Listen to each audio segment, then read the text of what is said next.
Sudah pernah saya jelaskan, Rasulullah SAW adalah guru kita. Sepakati dulu poin ini. Tidak ada guru bagi umat Islam siapapun yang syahadat kecuali Nabi Muhammad SAW. Ini disepakati dulu. Semua dai dan ulama adalah pewaris beliau. Artinya harus mewariskan ilmu yang beliau ajarkan. Apa yang diajarkan itu yang disampaikan ke umat. Yang tidak diajarkan mereka larang agar dikerjakan. Kan begitu mestinya. Ini kaidahnya dulu. Masalah kasus ada orang imam pimpin doa setelah sholat, jangan dibahas doanya. Doa adalah ibadah. Tapi begini, sebelum anda kerjakan satu ibadah, tanya, saya mau ziarah kubur. Jangan ziarah kubur sebelum anda tanya bagaimana Rasulullah SAW ziarah kubur, agar jangan anda buat-buat ziarah kubur itu. Adanya orang taruh kembang di kuburan, siram air, buat batu nisan, pasang lampu, baca zikir-zikir di sana, karena dia mau ziarah kubur semaunya sendiri. Tidak bisa. Anda muslim, punya kiai, punya Rasulullah SAW, suri tauladan kita, uswatun hasanah. Tanya Rasulullah ziarah kubur bagaimana? Rasulullah SAW dalam hadis Bukhari menziarahi kubur Baqi. Datang, memberikan salam, mendoakan mereka, pulang. Nggak ada lagi yang lain. Nggak pernah Nabi SAW bawa kembang, siram kuburan karena sudah kering. Padahal Madinah panas 50 derajat, pecah-pecah tanahnya. Ada istilah di Indonesia, kalau tanahnya pecah, kesian lagi diazab di bawah, kasih air, kasih kembang biar wangi, biar ditaruh kembang yang paling mahal. Kalau dia ahli maksiat tetap disiksa di bawah gitu kan. Jadi nggak bisa itu patokannya. Mau sholat, jangan pernah sholat dulu, tanya Rasulullah sholat bagaimana, belajar 5 menit bisa. Oh rukunya begini, sujudnya begini, sama, baru Allah terima. Tujuan Nabi SAW diutus untuk apa? Untuk dicontohi, diciplak hidupnya. Cara makannya, cara tidurnya, berpakaian, bahkan cara jalannya saja. Para sahabat contohnya, Nabi jalan begini. Bukankah ada hadis yang mengatakan, sahabat berkata, Rasulullah SAW kalau jalan seperti orang turun dari bukit. Mereka sampai membahasakan itu. Rasulullah pernah keluar kepada kami, menyisir rambutnya dengan rapi ke arah sebelah kanan belakang. Ditunjukkan, gitu kan? Rasulullah SAW menyukai ini. Rasulullah SAW memakan dengan cara begini. Diajarkan kepada kita semua agar kita contohin. Yang jadi masalah bagi kita ini, kita selalu mau buat apa-apa yang tidak diperintahkan oleh Nabi SAW. Selalu alasannya baik. Sekarang kasus berdoa setelah sholat. Doa adalah ibadah, nggak ada masalah doa. Tapi kalau kita mau ikat antara sebuah ibadah dengan ibadah yang lain, tanya dulu, Rasulullah pernah ikat nggak? Pernah pertemukan nggak? Ziarah kubur dengan baca Quran. Ziarah kubur ibadah, baca Quran ibadah. Pernah nggak Nabi baca Quran di kuburan? Itu tanya. Nggak ada riwayat Nabi SAW pernah baca Al-Fatihah untuk orang mati atau baca di ayat Al-Quran. Datangkan dalilnya coba. Nggak ada satu hadis pun menjelaskan masalah itu. Lalu kenapa anda buat? Oh karena saya mau buat ibadah. Baik, ibadah yang Nabi ajarin. Salam, doain, selesai. Jangan lebih daripada itu. Masa anda lebih pintar dari Nabi Muhammad SAW? Habis sholat, memang paket yang Nabi tawarkan, yang beliau selalu kerjakan adalah zikir. Setelah sholat, dengan zikir sholat yang sudah masyhur, istighfar, kemudian baca Allahumma antas salam, sampai membaca ayat kursi, al-ikhlas, al-falaq, an-nas, baca subhanallah, alhamdulillah, Allah akbar 33 kali, sampai terakhir baca, digenapkan la ilaha illallah wahdahu la syarika. Selesai itu semua hadis Nabi SAW menjelaskan setelah sholat, Rasulullah SAW langsung berdiri. Memang beliau tidak pernah berdoa habis sholat waktu itu. Memang begitu. Bukan doanya yang jadi masalah, bukan. Karena Rasulullah tidak kerjakan, jadi kita tidak kerjakan. Saya tekankan dalam pengajian saya, kalau anda punya hajat berdoa, berdoalah setelah sholat ba'diyah. Insya Allah aman. Karena sudah lepas dari paket yang Nabi tentukan. Selama Rasulullah SAW sudah mencontohkan dan memerintahkan sebuah perbuatan, ditentukan tempatnya, jumlahnya, waktunya, jangan pernah dilanggar. Habis sholat bacalah subhanallah 33, alhamdulillah 33, Allah akbar 33. Jangan anda bilang saya bisa baca 100. Loh, Rasulullah suruh 33 kok. Ditentukan, jangan lebih pintar. Nanti setelah sholat, jangan ikutkan dengan paket rangkaian sholat ini. Di luar waktu sholat anda membaca 100, silahkan. Karena nggak ada penekanan di situ. Kalau ada penekanan waktu, tempat, dan jumlah, jangan dibantah.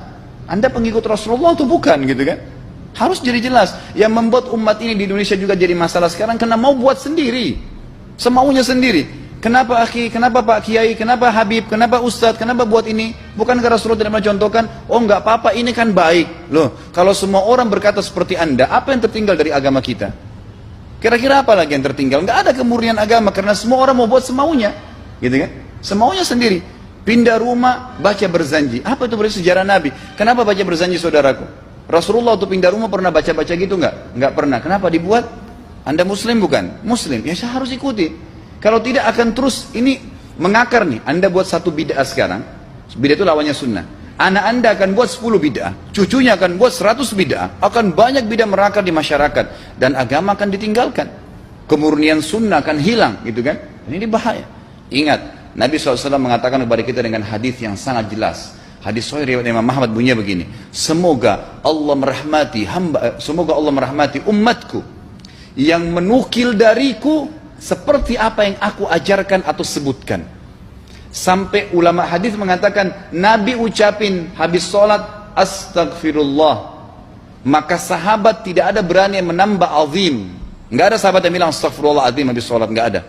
Astagfirullah saja karena Nabi ucapin itu. Mereka mengakui tidak lebih benar daripada Nabi SAW. Kenapa kita harus tambah astagfirullahaladzim, wali walidayya, wali muslimin, panjang? Dari mana ini semua? Ditambah-tambah, diembel-embelin, kenapa? Akhirnya keluar dari ajaran Nabi Muhammad SAW. Ini masalah gitu kan? Kenapa harus dilakukan? Peringatan maulid Nabi sudah sering saya ingatkan. Anda tanya semua yang buat maulid, kapan maulid itu sejarahnya ada? Semua buku sejarah menjelaskan tahun 230 Hijriah. Nabi meninggal tahun berapa? 11 Hijriah. Gitu kan? 11 Hijriah. Lalu kenapa harus ada dilakukan? Dan dari mana sejarahnya? Yang membuat pertama adalah orang-orang Syiah.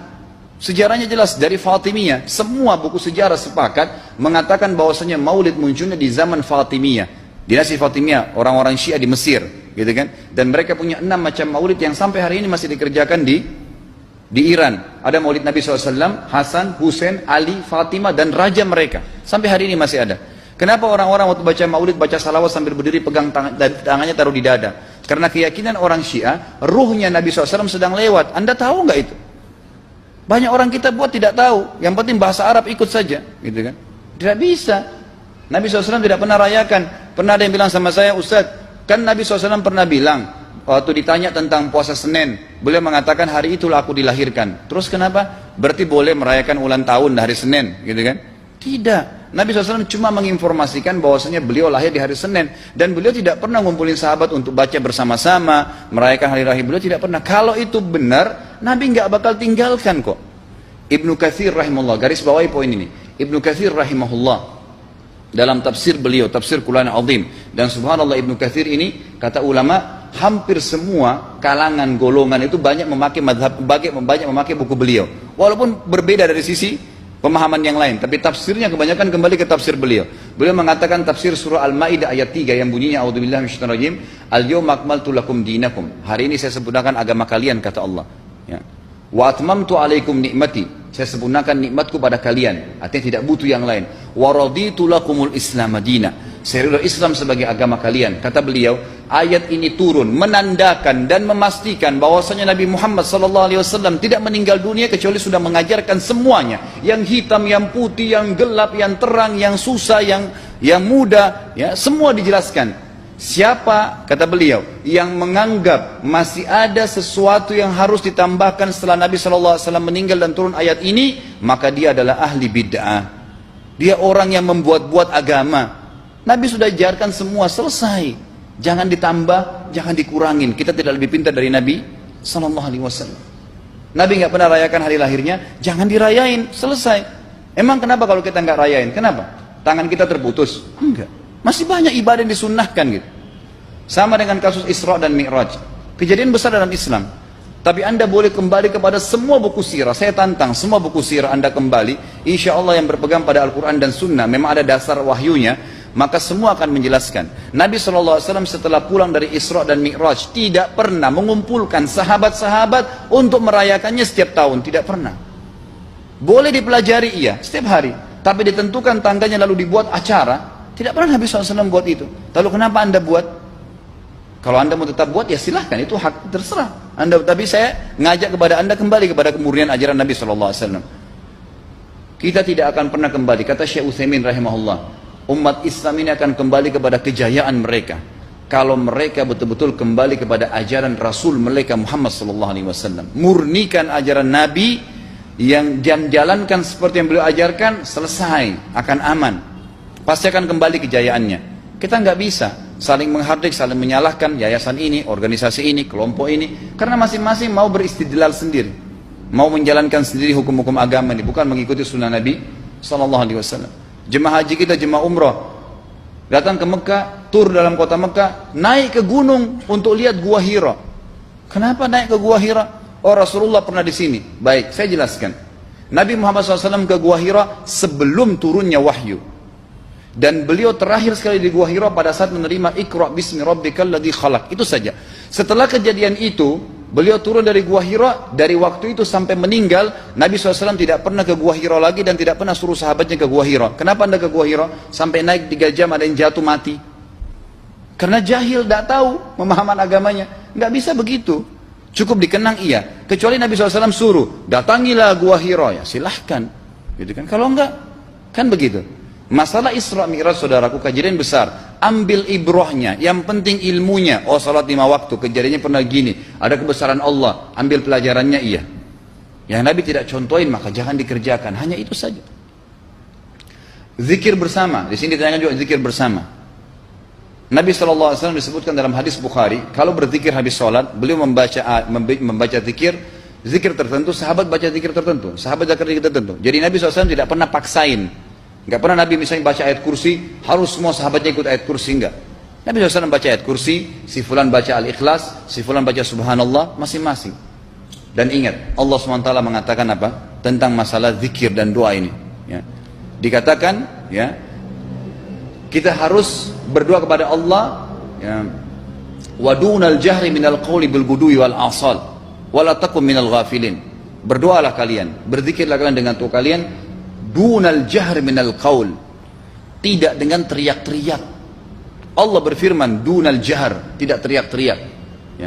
Dan janganlah kalian menjadi orang-orang yang lalai.